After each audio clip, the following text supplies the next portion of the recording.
In designing software, the most critical decision isn't just about what your program does, but how it organizes its data. This single choice influences every aspect of the system that follows. Whether you're building a simple to-do list or a complex social network, the underlying data structure shapes the program's capabilities, performance, and even its future flexibility. In this video, we'll explore the two fundamental shapes of data: sequences and system. By the end, you'll understand why this choice is the foundation of every great software architecture.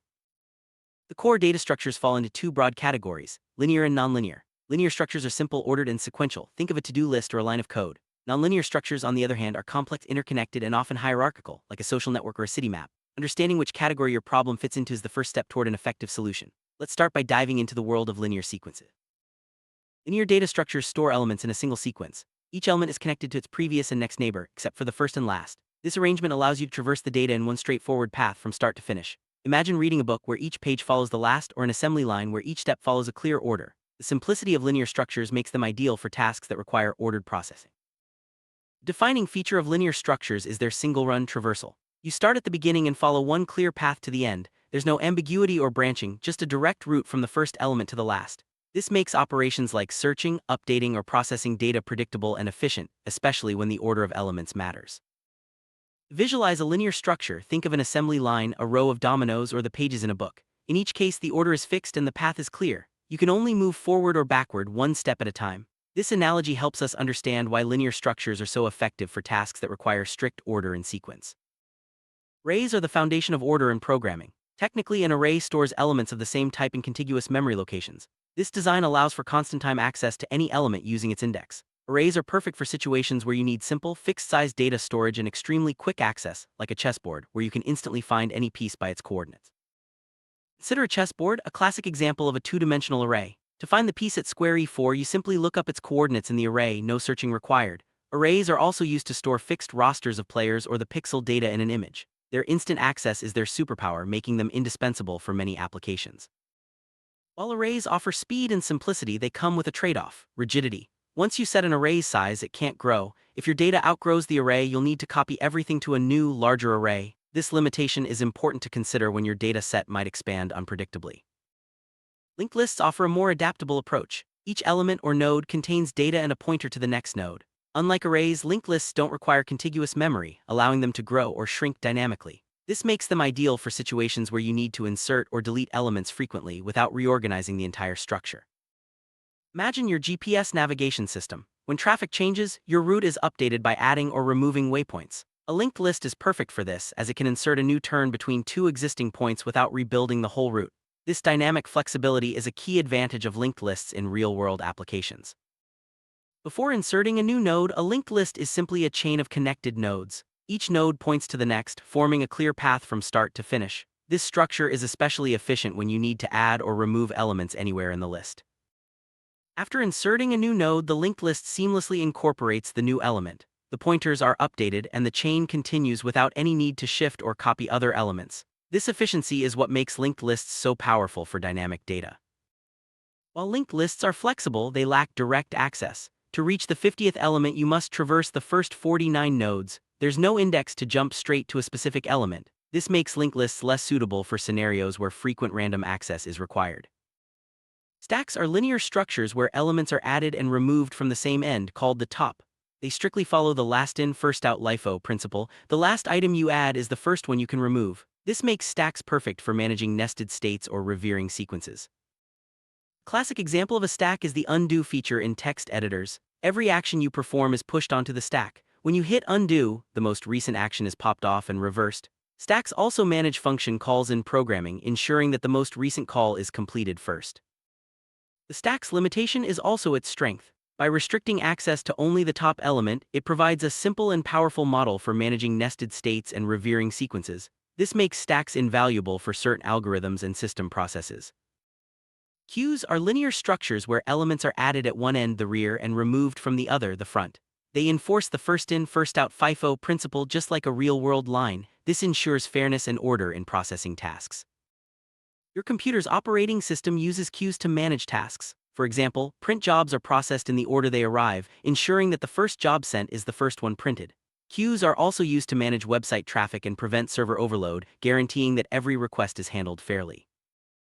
Queues are the backbone of asynchronous processing and resource management. They guarantee order and prevent any single task from dominating shared resources. This makes them essential for systems that require fairness and efficiency. While linear structures are powerful, many real-world problems require more complex relationships. Nonlinear data structures arrange elements in a non-sequential manner, allowing a single element to connect to multiple others. This opens the door to modeling hierarchies, networks, and intricate systems.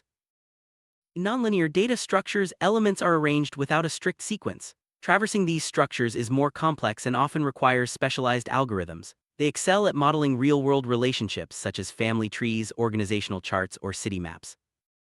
If linear structures are like a single road, nonlinear structures are a complete city map filled with intersections and countless possible paths. This analogy highlights the flexibility and complexity of nonlinear data, making them ideal for representing interconnected systems. Trees organize data hierarchically, starting from a single root node. Each node can have multiple children but only one parent. This structure is exceptionally efficient for searching and representing anything with a natural top-down hierarchy like file systems or organizational charts. Your computer's file system is a perfect example of a tree. The root is the drive, which has child directories. Each directory can have subdirectories and files, forming a clear parent-child hierarchy. This structure makes searching for files fast and efficient. The rigid hierarchical rule of trees, one parent per node and no cycles, enables fast searching and efficient organization. Trees are the backbone of high-performance databases and search algorithms, making them essential for many modern applications.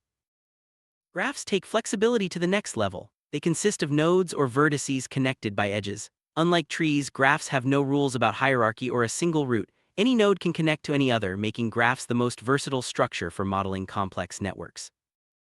On platforms like LinkedIn or Facebook, you are a node connected to your friends or colleagues via edges. The platform uses this graph structure to suggest mutual friends or map professional relationships. Graphs are also the foundation of navigation systems like Google Maps. With great flexibility comes great complexity. Navigating graphs such as finding the shortest path between two nodes requires sophisticated algorithms like breadth-first search (BFS) or depth-first search (DFS). This complexity is the price for their modeling power. Let's see how a social graph works in practice. Suppose we want to find the mutual connections between Alice and David. The algorithm starts at Alice's node and finds her direct connections. Then, it does the same for David. By comparing the two sets, we can identify their mutual friends. The algorithm begins by identifying Alice's direct connections, also known as her neighbors. In this example, Alice is connected to Bob and Carol. This step is the foundation for finding mutual connections in the network. Next, the algorithm moves to David's node and identifies his direct connections, Bob, Carol, and Aaron. By gathering these neighbor sets, we prepare for the final comparison to find mutual friends. Now, the algorithm compares Alice's and David's neighbor sets. The intersection of Bob, Carol, and Bob, Carol, Aaron is Bob, Carol. These are the mutual friends shared by Alice and David, demonstrating the power of graph structures in social networks. The ability to quickly identify mutual connections is just one example of how graphs power modern applications. From social networks to navigation systems, graphs enable us to model and analyze complex relationships with ease. Heaps are specialized tree-based structures that maintain a specific order. In a max heap, the parent is always larger than its children. In a min heap, it's always smaller. Heaps aren't for general storage, they're built for efficient priority management, making them ideal for implementing priority queues. Operating systems use heaps to schedule processes. When multiple tasks require CPU time, a heap ensures that the most critical task is always at the front, ready to be executed. This is also the core idea behind the heap sort algorithm, which efficiently sorts data based on priority. Heaps are the perfect example of a specialized tool. They sacrifice the balanced search capabilities of a normal tree to excel at one job, finding the maximum or minimum value instantly. This focus makes them invaluable for priority-driven systems. Choosing between a linear and nonlinear structure is a choice between simplicity and complexity. Linear structures offer a single, straightforward path, while nonlinear structures provide a web of connections. Understanding the strengths and trade-offs of each is key to effective software design. Let's compare linear and nonlinear data structures directly. Linear structures arrange elements in sequence, making traversal simple but sometimes less memory efficient. Nonlinear structures organize data hierarchically or in networks, allowing for complex relationships and efficient memory use in large, interconnected systems. Linear data structures are best for simple data storage, task scheduling, and managing ordered lists. Their straightforward nature makes them ideal for problems where order and predictability are paramount. Nonlinear structures shine when modeling complex relationships, hierarchies, networks, and priorities. They're the go-to choice for applications like social networks, file systems, and resource management systems. The distinction between linear and nonlinear data structures is more than academic, it's the foundational choice every software architect must make. Choosing the wrong structure can lead to brittle, inefficient code or needless complexity. The right choice sets the stage for a robust, maintainable system. True mastery in software design isn't about memorizing every data structure. It's about developing the intuition to see the inherent shape of a problem. Are you building a simple sequence or are you mapping a complex system? The answer guides you to the right tool for the job. Every problem has a shape. Recognizing whether you need a sequence or a system is the first step toward an elegant solution. This skill grows with experience and is the hallmark of a great architect. Selecting the right data structure isn't just about efficiency, it's about clarity and maintainability. The right choice makes your code easier to understand, extend, and debug. Always let the shape of your data guide your design decisions. In summary, the way you organize data determines the power and flexibility of your software. Whether you're building a sequence or a system, understanding the strengths and limitations of each structure is key. Let the shape of your data lead you to the best solution, and your software will stand the test of time.